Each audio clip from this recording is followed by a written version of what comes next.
ગુજરાતના રાજકારણના મહત્વના સમાચાર। ભાજપ સંગઠનના માળખામાં કોઈ ફેરફાર નહીં।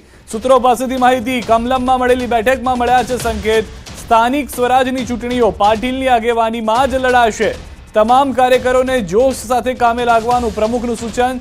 જિલ્લા પંચાયત નગરપાલિકાની આવી રહી છે ચૂંટણીઓ, ત્યારે કોઈ પણ બદલાવ સ્થાનિક જોવા નથી મળી રહ્યા। સ્થાનિક સ્વરાજની ચૂંટણીની અંદર જે સ્થાનિક પ્રમુખો પદથી લઈને તમામ નેતાઓ છે તે યથાવત રહે તેવી જાણકારી મળી રહી છે। સૌથી વધારે મહત્વની વાત, પ્રમુખ રહેશે પાટીલ કે જેઓની આગેવાનીમાં જ ફરી એક વખત આ ચૂંટણી લડાવવા જઈ રહી છે।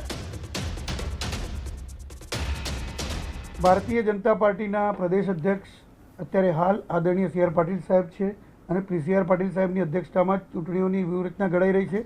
એનો મતલબ એ કે બીજી કેન્દ્રમાંથી જાહેરાત ન થાય ત્યાં સુધી સી આર પાટીલ સાહેબની અધ્યક્ષતામાં જ આ ચૂંટણી લડાશે। અને જે વ્યૂહરચના ઘડવામાં આવી છે અને આપને પણ ખ્યાલ હશે કે માઇક્રો મેનેજમેન્ટની બાબતમાં સી આર પાટીલ સાહેબની જે ફાવટ છે એનો ઉપયોગ પણ ભારતીય જનતા પાર્ટીએ ગુજરાતમાં અને કેન્દ્રમાં દરેક જગ્યાએ કરેલો છે। ભાજપના પ્રદેશ પ્રમુખ કોણ બનશે? કારણ કે સી આર પાટીલ કે જેઓને જળ મંત્રાલય કેન્દ્રની અંદર આપી દેવામાં આવ્યું છે, ત્યારબાદથી જ આ વાતની અથવા તો આ મુદ્દાની ચર્ચા શરૂ થઈ ગઈ હતી। અને ટૂંક સમય પહેલા આપણે જોયું પણ કરી કે બોટાદ ખાતે સાળંગપુરની અંદર એક બેઠક પણ મળી હતી। 2 દિવસીય ભાજપની આ બેઠક હતી જેમાં કેન્દ્રીય નેતાઓ પણ આવ્યા હતા। હવે આ તમામ મુદ્દાઓની જ્યારે ચર્ચા શરૂ થઈ તો તેવી પણ વાત હતી કે પ્રદેશ પ્રમુખ જેમ બદલાશે તેમ તેની સાથે સાથે જે આખું માળખું છે તે પણ બદલાઈ શકે છે। કેટલાક લોકોએ તો ત્યાં સુધીની વાત કરી દીધી હતી કે ન ફક્ત આ જે આખું સંગઠન છે તેમાં બદલાવ આવશે, સરકારની અંદર પણ બદલાવ આવશે, પરંતુ હવે જે જાણકારી મળી રહી છે તે આ તમામ જે અફવાઓ છે અથવા તમામ જે વાતો છે તેના પર પૂર્ણ વિરામ મૂકી રહી છે।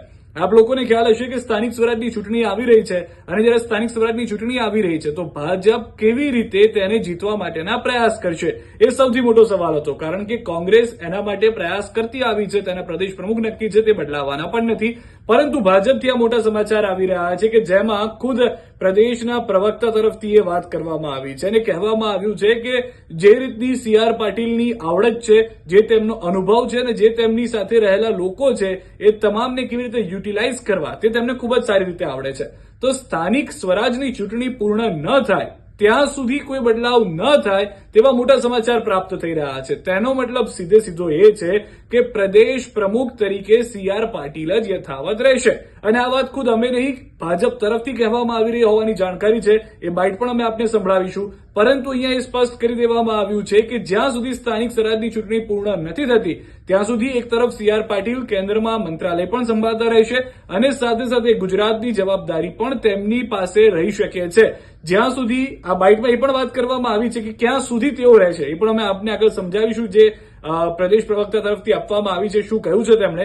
પરંતુ એ વાત જે અમને સમજમાં આવી રહી છે તે પ્રમાણે સ્થાનિક સ્વરાજની ચૂંટણી પૂર્ણ ન થાય ત્યાં સુધી ભાજપ સી આર પાટીલ ઉપર પોતાનો વિશ્વાસ કાયમ રાખશે। તેમની પર ડબલ જવાબદારી સ્વાભાવિક રીતે હશે। એક તરફ કેન્દ્રની અંદર મંત્રાલય સંભાળવાનું છે અને તેની સાથે ગુજરાતની અંદર સ્થાનિક સ્વરાજમાં ખૂબ જ સારું પરિણામ લાવવાનું છે। લોકસભાની એક સીટ જવી પણ તેમના માટે મોટી દુઃખની વાત હતી, તે તેઓએ કહ્યું હતું, સ્વીકાર્યું હતું ને કહ્યું હતું કે એક બેઠક ગઈ તે પણ મારા માટે ગુજરાતમાં હાર સમાન છે। તો સ્થાનિક સ્વરાજની અંદર કે જે વિધાનસભામાં પરિણામ આવ્યા છે તેવા પરિણામ લાવવાનો પ્રયાસ શું સી આર પાટીલ તરફથી કરવામાં આવશે તો તેમાં સફળતા મળશે કે નહીં તે પણ એક મોટો સવાલ અહીંયા ઉભો થઈ રહ્યો છે।